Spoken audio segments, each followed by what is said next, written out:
What's up, guys? Josh Braun here, back at it again with 7 Habits episode. Today is a really powerful principle. They're all super powerful, but today I'm going to be reading the principle-centered paradigm. So we've talked a lot about paradigms and how they govern our attitudes and behaviors. A lot about the character ethic and the personality ethic. Even like how to shift your own paradigms.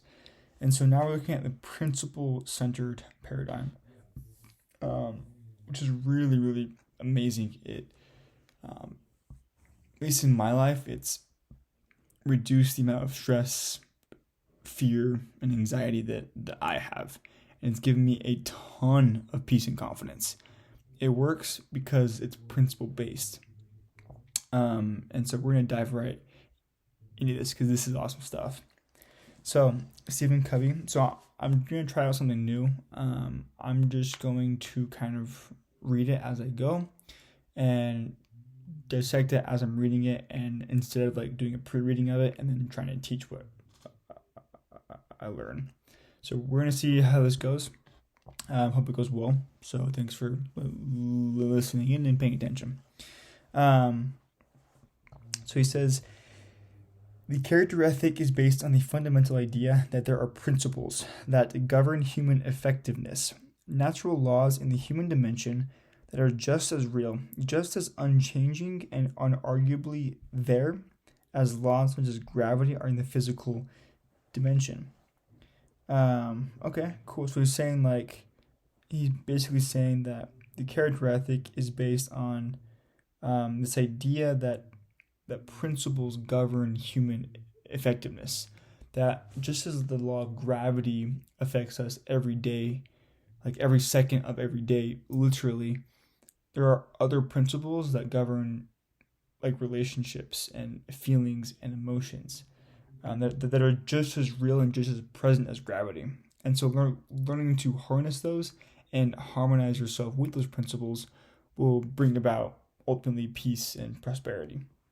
It says here, an idea of the reality and the impact of these principles can be captured in another paradigm shifting experience, as told by Frank Koch in Proceedings, the magazine of the Naval Institute.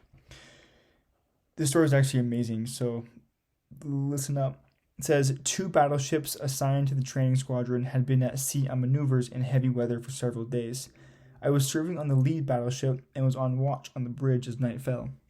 The visibility was poor with patchy fog, so the captain remained on the bridge, keeping an eye on all activities. Shortly after dark, the lookout on the wing of the bridge reported, light, bearing on the starboard bow. Is it steady or moving astern? The captain called out. Lookout replied, steady, captain, which meant we were on a dangerous collision course with that ship.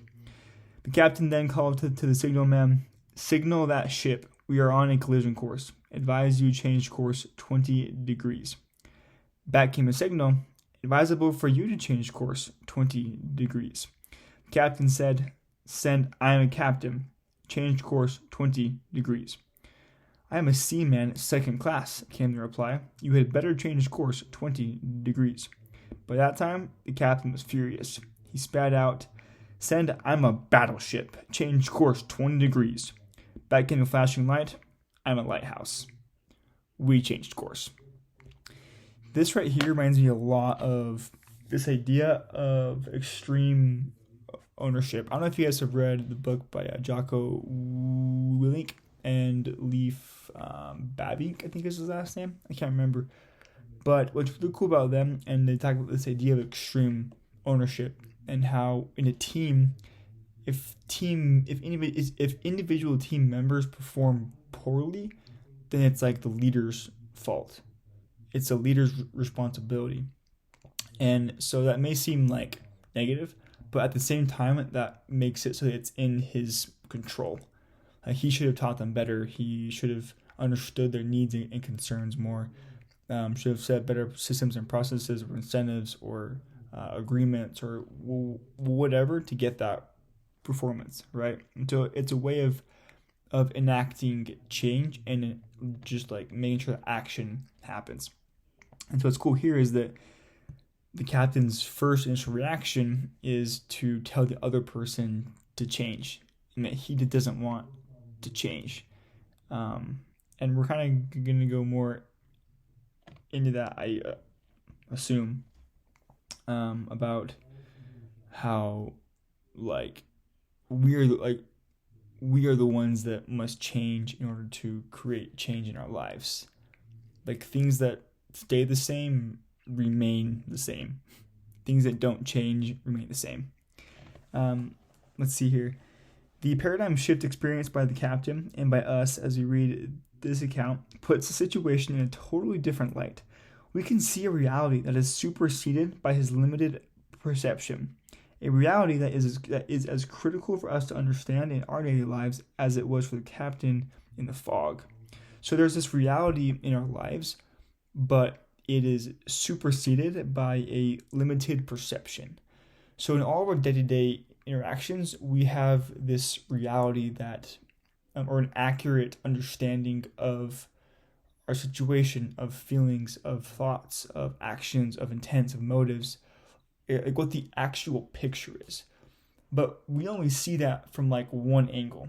And so it's a very limited perception. And so that's what he's saying here. Principles are like lighthouses. They are natural laws that cannot be broken.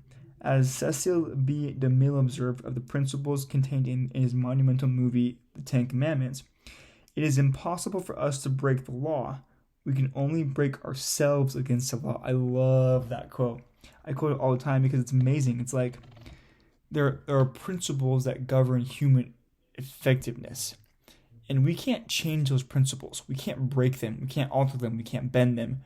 We can only break ourselves against them.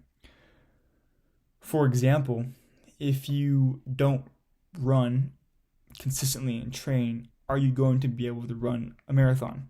Probably not. You've just broken yourself against a principle. You reap what you sow, the law of the harvest, right? If you lie to someone, you have broken yourself against a principle of integrity, of honesty, of trustworthiness, and you will not have the fruits and the blessings of those principles. Why? Because you chose to break yourself against a principle. Moving on, while individuals may look at their own lives and interactions in terms of paradigms or maps emerging out of their experience and conditioning, these maps are not the territory. They are a subjective reality, only an attempt to describe the territory. Kind of like what I was saying there. He's saying here, like, it's a subjective reality based on our experience and our conditioning from our lives. But it's not an actual accurate understanding of the map. It's only an attempt to describe what's actually happening. The objective reality, or the territory itself, is composed of lighthouse principles that govern human growth and happiness, natural laws that are woven into the fabric of every civilized society throughout history and comprise the roots of every family and institution that has endured and prospered. The degree to which our mental maps accurately describe the territory does not alter its existence. So there's this objective reality that is governed by lighthouse principles. And that if you follow those, it will lead you to endure and to prosper. And he's saying that, like, no matter how accurate our maps are and align with the accurate maps or with the objective reality, it doesn't actually alter that objective reality or territory. So it does not matter how hard we try to interpret a situation, our interpretation isn't going to change the actual objective reality. I hope that makes sense. But that's what I'm seeing here. The reality of such principles or natural laws becomes obvious to anyone who thinks deeply and examines the cycles of social history. These principles surface time and time again, and the degree to which people in a society recognize and live in harmony with them moves them toward either survival and stability or disintegration and destruction. This reminds me of the principle of family. Family is very, very important for any society to survive. Those societies that have disintegrated the family have disintegrated themselves and have broken themselves against that principle. However, those civilizations who have endured and have longed for family are the ones that have prospered and have had much success, peace, and prosperity, survival, and stability. He says here, the principles I am referring to are not esoteric, mysterious, or religious ideas. There is not one principle taught in this book that is unique to any specific faith or religion, including my own. These principles are a part of most every major enduring religion, as well as enduring social philosophies and ethical systems. They are self-evident and can easily be validated by any individual. Okay, so it's actually really cool how he's saying that they're not tailored to any specific religion or philosophy or ethical system or culture, but they rise up in all of these different, organizations, you could call them, and that they're self-evident, so you can't argue against them. Like, you cannot argue against hard work or integrity or justice. Like, those laws govern, and you can't argue against them. And they can be easily validated by any individual. Anybody can apply these principles and find out for themselves if they work or not. Anybody can. Anybody can apply a principle of trustworthiness and find they actually do gain trust from other people instead of disloyalty. Continuing on, it's almost as if these principles or natural laws are part of the human condition, part of the human consciousness, part of the human conscience. They seem to exist in all human beings, regardless of social conditioning and loyalty to them, even though they might be submerged or numbered by such conditions or disloyalty. So he's saying that we're all humans living in the same world, and that deep down, we all believe in these principles, and they're all self-evident in our lives. And then they may be submerged by other conditioning, or what your parents tell you, or what your teachers tell you, or what your professors tell you, or what your religious leaders tell you. Nevertheless, these principles still exist underneath that conditioning.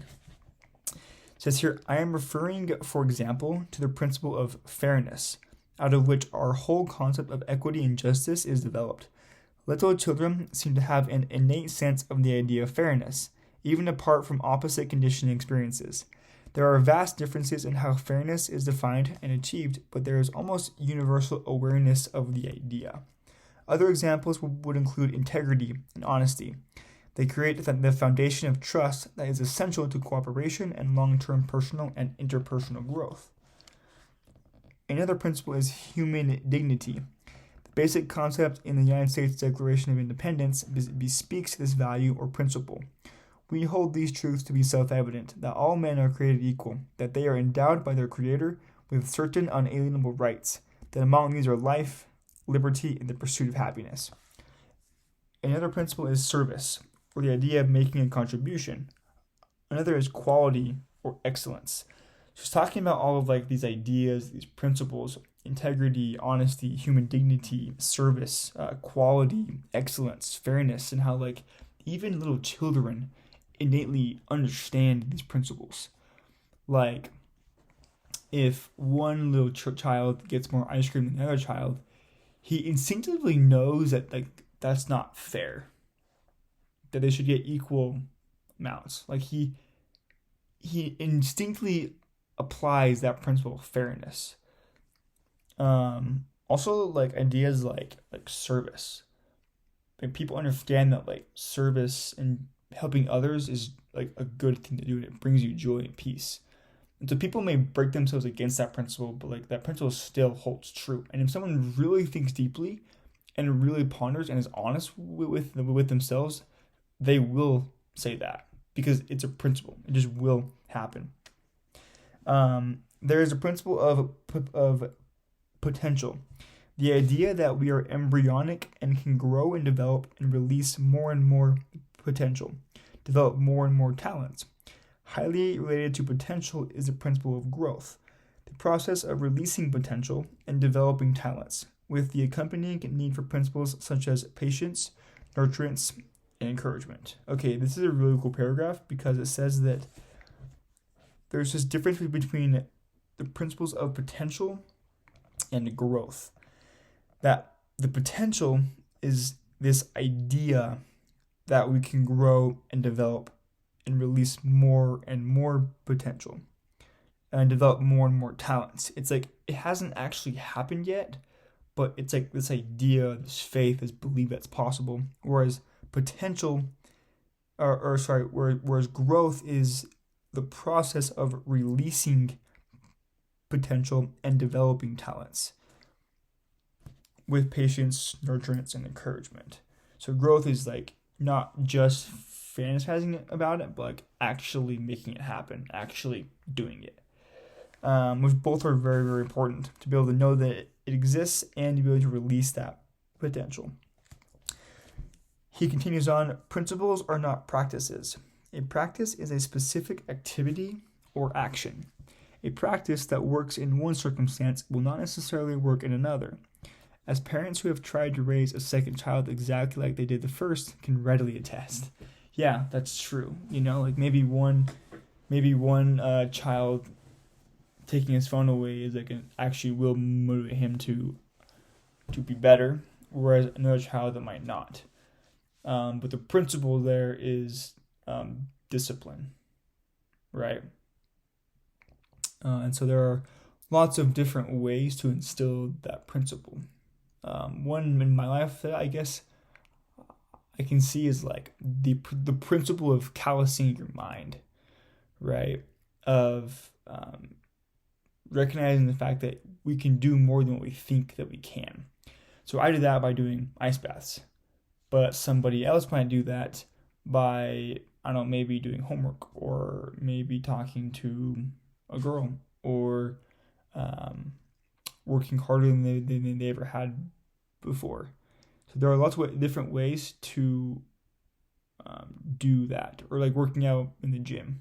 But the principle is still the same as callousing the mind. It says here, while practices are situationally specific, principles are deep, fundamental truths that have universal application. So they apply everywhere. You can apply a principle to any situation ever. But practices will only apply to specific circumstances. They apply to individuals, to marriages, to families, these talking about principles now.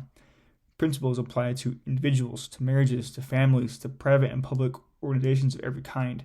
When these truths are internalized into habits, they empower people to create a wide variety of practices to deal with different situations. So just as attitudes and behaviors flow out of paradigms, practices will flow out of principles. It says here, principles are not values. A gang of thieves can share values, but they are in violation of the fundamental principles we're talking about. Principles are their territory. Values are maps. So values, which are maps, describe the territory or the principles. But those maps can be inaccurate. Like a gang of thieves can have these values of distrust, as robbery, of secret combinations, of murdering, of stealing, right? But that's not an actual accurate map of the true territory. They are breaking themselves against principles. So he continues on saying, when we value correct principles, we have truth, a knowledge of things as they are. So he's saying that when we look at our territory through a principle-centered lens, we can actually get the best accurate map of how things actually are, how people actually feel, of the correct circumstances, of motives and intentions. He continues on saying, principles are guidelines for human conduct that are proven to have enduring and permanent value. So it's like they're kind of like the rule book or the handbook for just life. So if you can study this out, they apply to every situation ever, and it's pretty much just like a do this and you win. They're fundamental. Continuing on, they're essentially unarguable because they are self-evident. One way to quickly grasp the self-evident nature of principles is to simply consider the absurdity of attempting to live an effective life based on their opposites. I doubt that anyone would seriously consider unfairness, deceit, baseness, uselessness, mediocrity, or degeneration to be a solid foundation for lasting happiness and success. Yeah, that's literally absurd. There's no way you're going to find long-term happiness and success in deceit, in unfairness, in uselessness, in mediocrity, in degeneration. Like, it's just not going to work. He says, although people may argue about how these principles are defined or manifested or achieved, there seems to be an innate consciousness and awareness that they exist. So maybe there's like a differentiation in semantics, in what you define integrity as, right? Like some people might define it as just telling the truth, whereas others might define it as like living according to what you value. And so it's the same word meaning two different things, but there's at least this like innate awareness that the principle does indeed exist and that it is good and the true north. It says here, the more closely our maps or paradigms are aligned with these principles or natural laws, the more accurate and functional they will be. Correct maps will infinitely impact our personal and interpersonal effectiveness far more than any amount of effort expended on changing our attitudes and behaviors. So essentially this is making sure our ladder is leaning against the right wall. The more closely our maps or paradigms or like values represent true and correct principles, or the accurate maps or the objective reality, then the far more impact and change we will have or growth we will see in our personal and interpersonal effectiveness. And that change as we shift to a principle-centered paradigm is exponentially bigger than any effort that we put in changing our attitudes or behaviors. So that's like the principle-centered paradigm of like how do you actually, like if you're going to shift your paradigms, what should you shift it to? A principle-centered paradigm, so that the maps, or your mental maps, and that your interpretation of reality is an accurate description of what it actually is.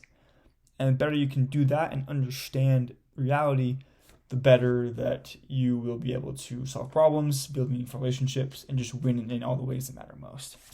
So, guys, thank you for hopping on this podcast or YouTube video. Really appreciate it. Thank you, and have a good day.